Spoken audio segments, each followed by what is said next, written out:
मैं आपको इतनी बात कहूंगा कि ये जो यात्रा का कार्यक्रम है, सद्भाव यात्रा, ये यात्रा ऐसी नहीं है जिसके कोई फल नहीं हो। इस यात्रा के पूरे होने में ये भाई दर्शन तो मेरा करके 6-7 महीने लगेंगे, लेकिन मैं एक बात जानता हूं कि लोगों के मन में एक बात है, और वो ये है कि इस बीजेपी से पैंडा छुटवाओ। जब लोगों के मन में ये आ जाए कि पैंडा छुटवाओ, ये जो चिपके बैठे हैं ये करण करार ने कुछ नहीं, मकान में नंबर 1 है, तो लोग फिर रास्ता ढूंढते हैं। और रास्ते में क्या है, पहला तो तब भी भटक जाया करते, कदे इनेलो दिखती, कदे लोकदल दिखता, तो मेरे आगे खड़ा हो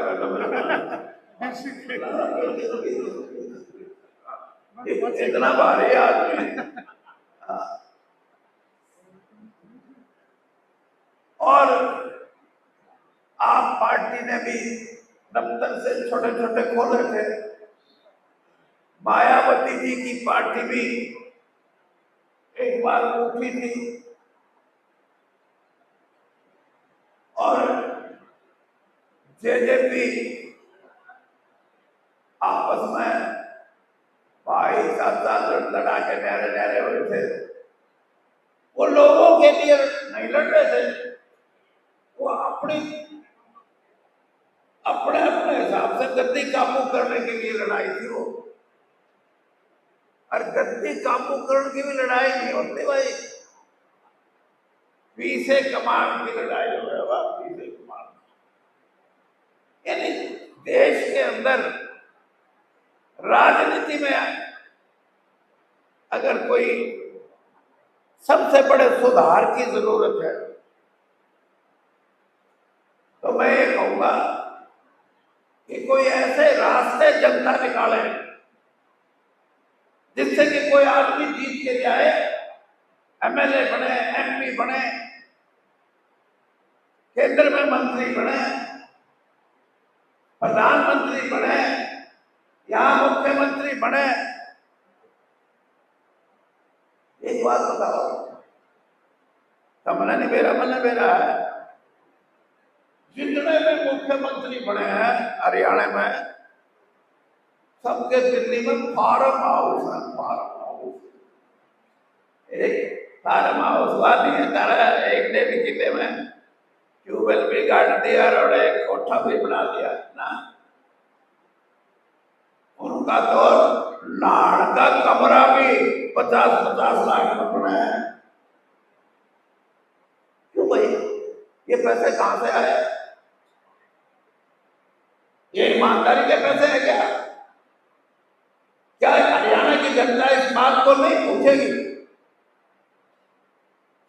कि आप हमारी सेवा के लिए जुटे थे या अपनी सेवा के लिए जुटे थे? ये सवाल है। और ये जो दूसरे हैं, इनका तो कहना है कि कदम के तो ही असल में कहीं के तो बालक नहीं खड़े, क्यों किला बनाओगे? सारे बिना बालका वाला सौदा तो जिनके है। मैं 10 साल रहा हूं, जहां तक बताऊं, हम तो कांग्रेस में हटे गए, मैं बीच में देखा है सौदा किसा के।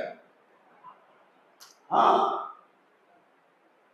एक मंत्री की बात बताता हूं, नाम नहीं लूंगा। 8-9 महीने हुए थे मंत्री बने। मेरे वर्गा एक शरीफ सा आदमी टक्कर गया। बोला, चौधरी साहब, आप तो दिल्ली में बैठे हो, थोड़े से पीछे हैं,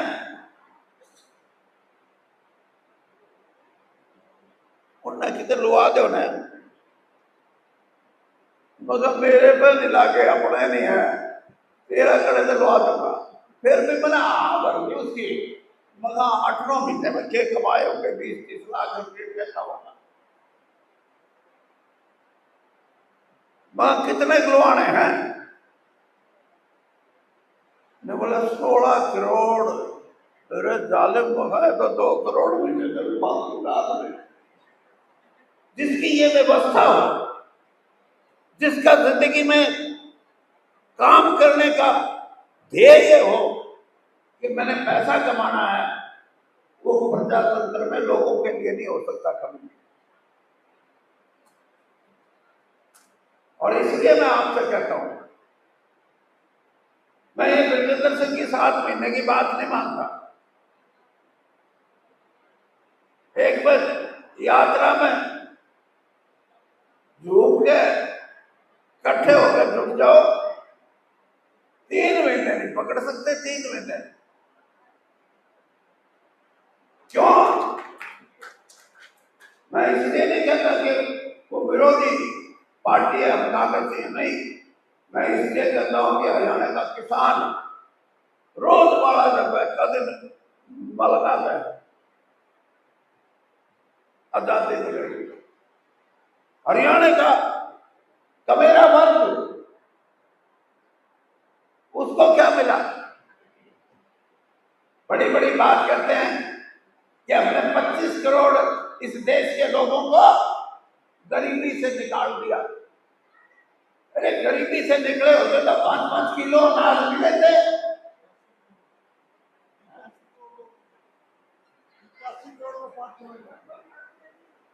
नहीं, आप एक बात, यानी एक तरफ तो हमने गरीबी से निकाल दिए 25 करोड़, और फिर जो अनाज दे इनको, इसमें एक बात तो झूठ है। क्या तो वो निकले नहीं, और कहते हम अपनी वोट खातर 5-5 किलो में बढ़ोड़ ला रहे हो।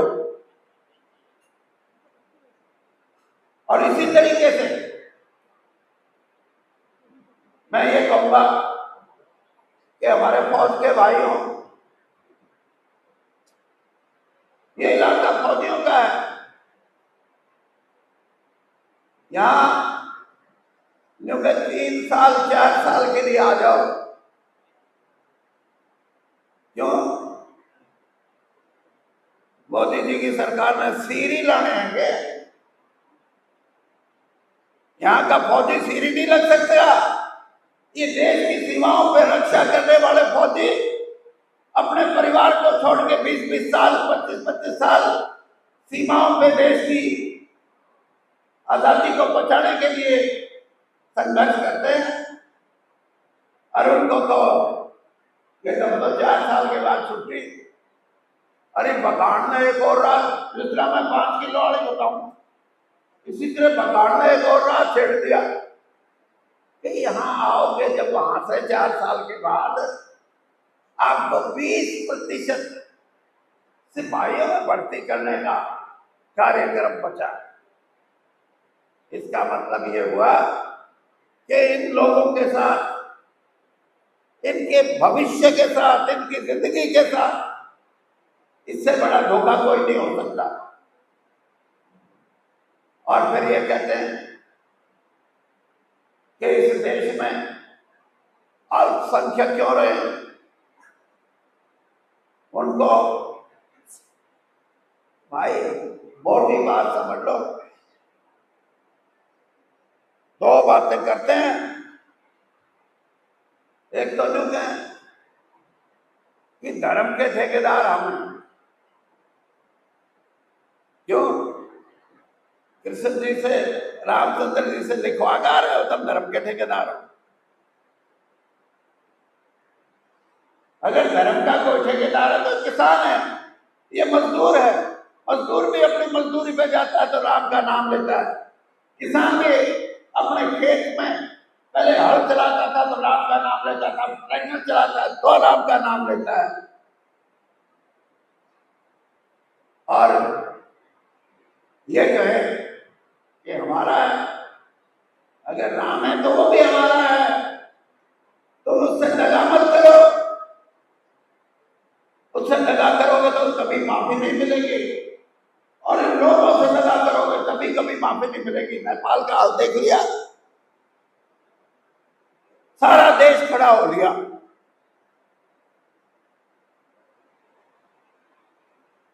और जब देश खड़ा होया, ना प्रधानमंत्री टोया पाया, ना विपक्ष टोया पाया। मैं तो इसलिए कांग्रेस के भाइयों से भी ये कहता हूं कि ऐसी कांग्रेस बनाओ, ऐसे नौजवानों को अपने साथ जोड़ो जो भाई को भाई कहने का साथ रखे।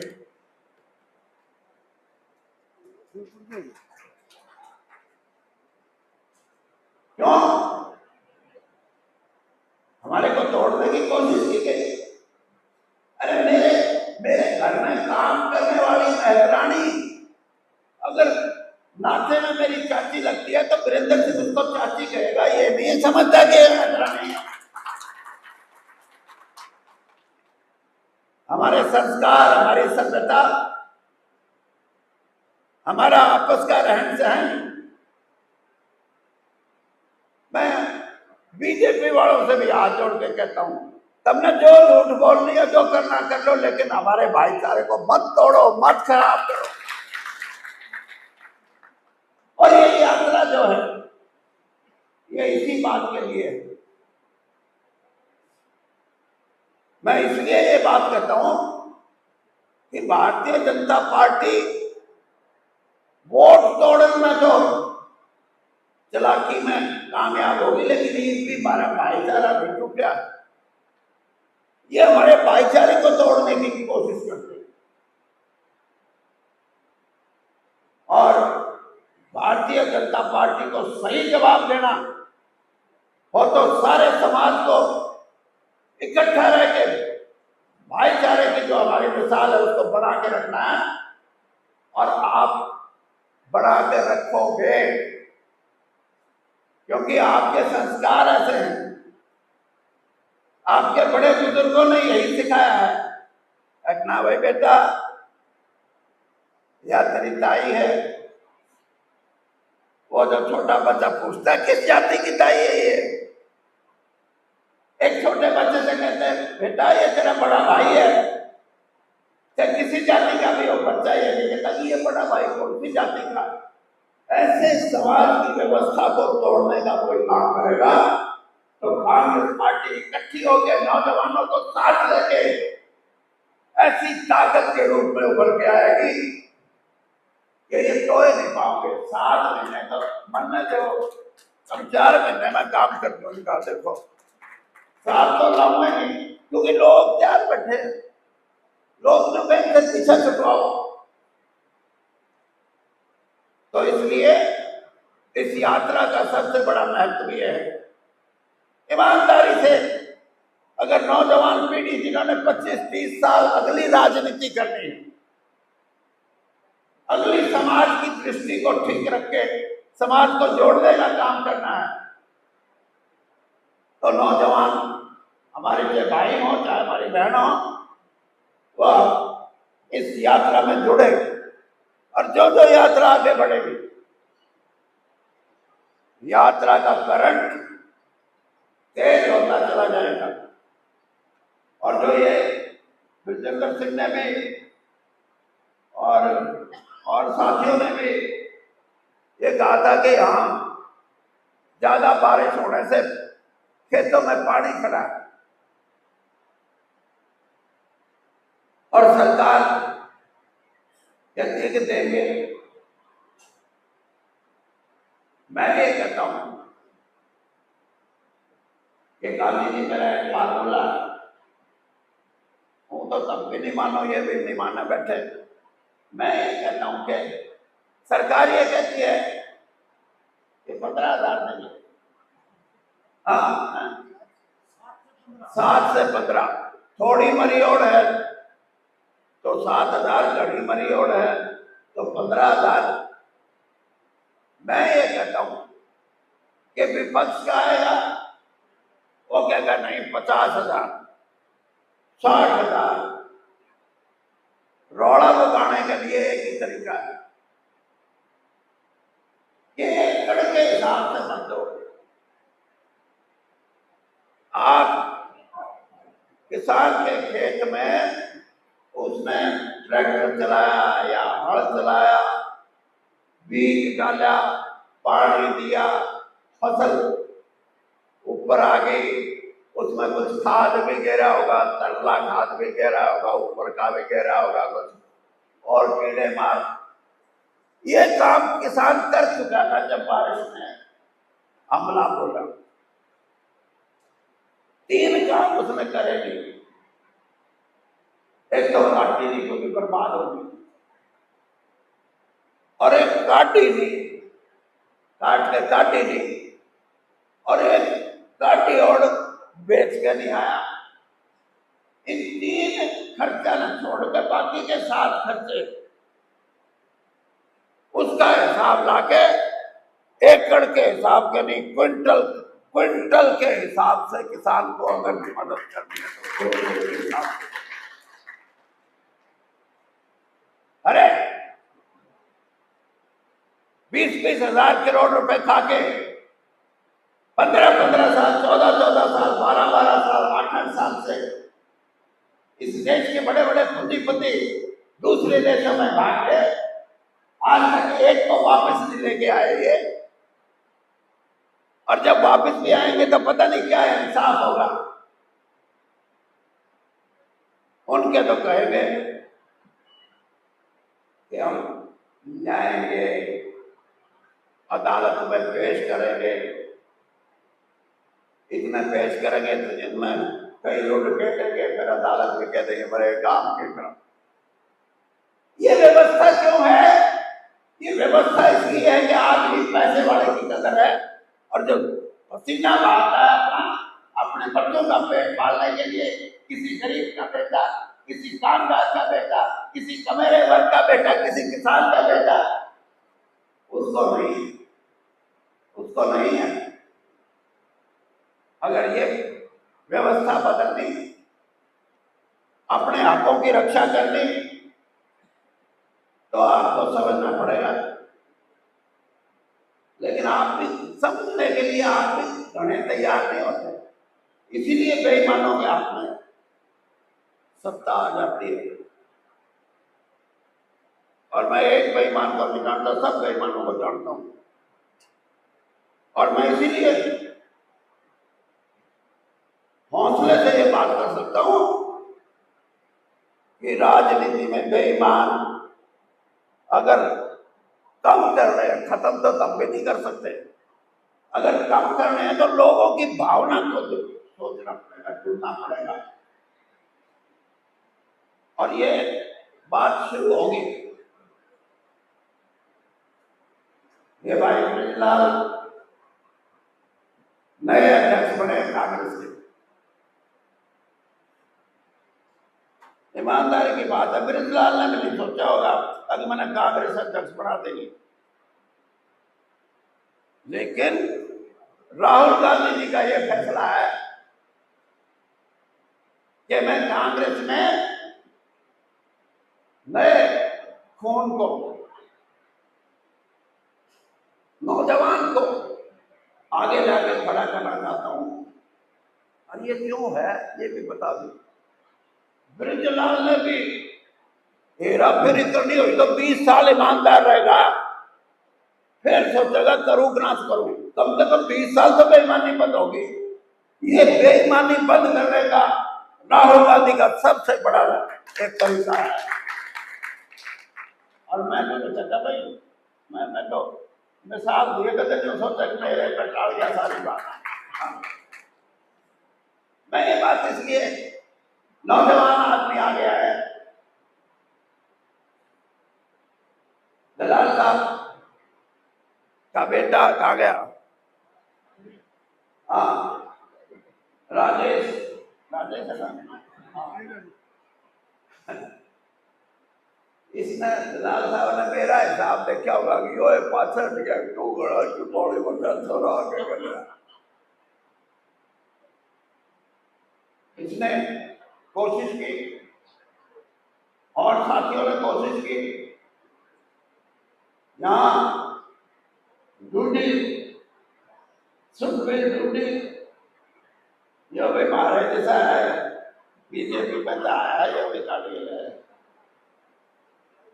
और अपना राजकुमार को मैं जरूर कहूँगा धक्का ना करिए हमारे साथ, अपनी पे हमारे बच्चे आन है कहते हुए आगे आगे खड़े हो। इसने कोशिश की और ये कोशिश छोटी चीज नहीं होती। कोशिश करके कोशिश करने वाले ने बेरा हुआ है। अब हाँ, लोग तेरी बात की तरफ सुने हैं, आए हैं, और अगर कोशिश करने वाले को ये लग जाए कि ना कोई सुनने को तैयार नहीं, तो कोशिश करने वाला भी पीछे हट जाता है। आज कांग्रेस का हर कार्यकर्ता आज कांग्रेस को जोड़ने में, कांग्रेस को मजबूत करने में और कांग्रेस को बेईमानों से सत्ता वापस लेने में आज तत्पर है वो। और राहुल गांधी जी ने 11 साल के बाद कांग्रेस का संगठन तैयार करने का निश्चय किया। मैं भाई वीरलाल को एक बात कहना चाहूंगा कि आपका सबसे बड़ा जिला हरियाणा में 7 होते हैं, आप का जो कार्यालय है उसको जोड़ने के लिए हर कांग्रेसी में 100 रुपये दो, बड़े ना लिए 100 में भी किसी ने कोई अड़ास नहीं, और घने देर में कई भर जाए फिर ब्योत नहीं होता, तो वो भी अच्छी बात है। मैंने 3 जिले में फैसला किया, आपका तो दफ्तर फिर भी ठीक है, दुकान भी है, किराया भी लेते हो गए, वहां तो 11 साल से खट रहे। मैं दफ्तर देखने गया, मैंने कहा मैं जींद जिले के अंदर 10,000 कांग्रेस के साथियों से 100 रुपए लूंगा। ये काम इतना आसान नहीं, लेकिन मैं करूंगा। मैं इसलिए कहता हूं कि जिस पार्टी का दफ्तर हो वहां जब लोग आएंगे उनको प्रेरणा मिलती है और अपने विचारों का आदान प्रदान करते हो, ये बहुत बड़ी चीज है, ये कोई छोटी चीज नहीं। इसलिए मेरा आपसे बृजलाल जी को मैं ये कहूंगा कि आप इस कार्य को करो और इसका एक आप अगले 10 दिन में, 5 दिन में, महीने में कार्यकर्ताओं को 100, 200, 500 को दफ्तर में बुलाओ, उनको भोजन मैं खिलाऊंगा और वहां पर ये कहूंगा कि भाई कार्यालय के लिए धन जुटाओ, और फिर हम ये कह सकेंगे कि भारतीय जनता पार्टी ने 10-10, 20-20 करोड़ के दफ्तर बनाए हैं। किसी से पैसा लिया? एक से भी नहीं लिया। कहां से आए? ये है फर्क। जो मारते हैं बड़ी बड़ी बात, अगर हम तो नौकरी बिना क्या बोलते हैं, बिना खर्ची पड़ती, हमने तो पर्चे ले रखे हैं, खर्चे। अरे 20-20 करोड़ के दफ्तर होते हैं क्या? लेकिन कहां से पैसा है इसका कोई हिसाब नहीं। लेकिन कांग्रेस अपने कार्यकर्ताओं के बल पे जब अपने दफ्तर ठीक करेगी, खड़े करेगी, और कांग्रेस का संगठन जब मजबूत होगा तो हरियाणा प्रदेश की सबसे मजबूत राजनीतिक दल के रूप में 36 बिरादरी के लोग जब जुड़ के चलेंगे, क्योंकि हमारी दो ही बात है, एक ये कि भाईचारा जो थोड़ा बहुत इन्होंने डगमगाया है उसको ठीक करना, और दूसरा कांग्रेस को युवा पीढ़ी के साथ जोड़ना और उसको एक कांग्रेस की रचना करना, ये हमारा काम होगा, ये करेंगे। मैं आखिर में यही कहूंगा कि मैं हो गया 80 साल का, मेरी राजनीति करते करते भी 54 साल ओवर हो गई। 54 साल से ऊपर आ रहा है, मैं लेकर झंडा मैं चलूंगा, और 54 तक तड़े आ रहे तब वो तब चलिए मुकाबला करेंगे जाना। और सही मायनों में मैं ये कहता हूं कि हरियाणा की 75% जनता भारतीय जनता पार्टी से नाराज नहीं है, नफरत करती है, नफरत। नाराज आड़ा तो फिर भी मान जा, नफरत आड़ा नहीं मानता। इसलिए कांग्रेस उठेगी, कांग्रेस मजबूत होगी। और बृजेंद्र सिंह जी को भी मैं ये कहूंगा, ये बेटा मेरे वर्गा बन जा, डूडा ठा देगा, डूडा। और मेरे तक तड़ा रहेगा तो डूडा नहीं उठे। मेरे वर्गा बन के नौजवानों को साथ ले, हमारे साथ तो कोई नौजवान लगेगा नहीं, अनुगेगा कि मेरा साल का मामला है, इसका 2 साल का, 4 साल का। तो जोड़ने की प्रक्रिया है, जोड़ने की प्रक्रिया में नौजवान जब आपके साथ उठेगा, और भाई मैं तो इसलिए कह रहा हूं, मैं 4 महीने में तोड़ कर दूं, मैंने कर रखा है। चौटाला साहब की सरकार 4 महीने में गिरा दी थी। मैं प्रधान बन गया, प्रधान बन के राजीव गांधी कहने लगा कि इलेक्शन की तैयारी करो। मैंने कहा जी पहले सरकार गिरा ले तो कोई हरज तो नहीं। बोला कैसे? मखा माल है मेरे पास। कहने लगा कैसा माल? मखा 300 MLA गोद में है, जरा मिरर थे, एक बतेगा यार, 3 थे, और 3 के खिलाफ एक मैंने लिया। भी मेरा रिश्तेदार है, कहने लगा चले के फर्क पड़ा है। और 3 उनके खिलाफ मुकदमा था स्पीकर के पास। स्पीकर कहने लगे भाई चौधरी जी, मैं कहा हाँ दसो, तुसी एक काम कर दो मेरा। मैंने कहा के करा? कहने लगे मेरी टिकट पक्की कर दो, 3 MLA की छुट्टी मैं कर देगा। मगा तेरी टिकट पक्की कर, छुट्टी 3 उनकी छुट्टी, 3 मेरी साथ, और सरकार ढांव। तो अब तो जनता है, और तो अच्छा है, ये जनता जब उठेगी तो परमात्मा भी कहेगा ये हैं लोग जो सही प्रजातंत्र अपने वोट का हक रखना चाहते हैं, और आपको ताकत मिलेगी। आखिर में मेरा अपना ये मानना है कि ये इलाका जो है, ये इलाके के लोग समझदार हैं, अच्छे हैं, और अच्छे बुरे को समझते हैं। ये जो हमारे साथी हैं, इनको मदद देंगे लोग, इनको ताकत देंगे, और उस ताकत का फायदा ये होगा कि हरियाणा की राजनीति में कांग्रेस एक मजबूत पार्टी और ईमानदार लोगों की एक फौज तैयार होगी, और उस फौज के माध्यम से हम प्रजातंत्र को इस देश के अंदर सुचारू रूप से और स्वस्थ रूप से चलाने का प्रण लेंगे। इन्हीं बातों को कह के आखिर में एक बात कह देता हूं कि जब 90 के 90 हल्कों में यात्रा बढ़ जाए तो मैं, अब मेरी कांग्रेस बात माने या नहीं है तो नहीं मैं कहता, लेकिन मैं एक बात कहता हूं, जिस दिन 90 के 90 हल्कों में कांग्रेस इकट्ठा होगी, काम कर देगी, हरियाणा के अंदर हम कम से कम 2-3 लाख युवाओं को राहुल जी के सामने पेश करेंगे कि ये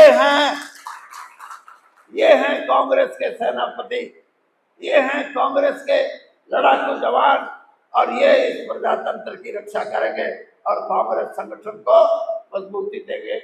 मैं आखिर में सभी साथियों का मैंने नाम नहीं लिए, वैसे तो जिंदर सिंह जी ने ले लिए थे बात, और बाकी सारे नाम ले लेन दे।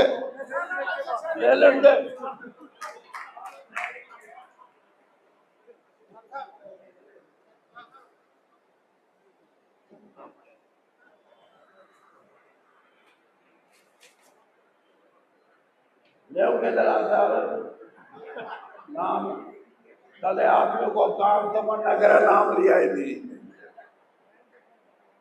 बतेरा हो गया। ठीक ठीक, हाँ ले लिया। लाल बहादुर जी भी है यहाँ, उदयवीर पूनिया भी है, विजय कौशिक हमारे मेरे पुराने साथी हैं, जो 70 साल से ऊपर वाला सौदा है वो थोड़ा है। रमेश गोदारा जी हैं।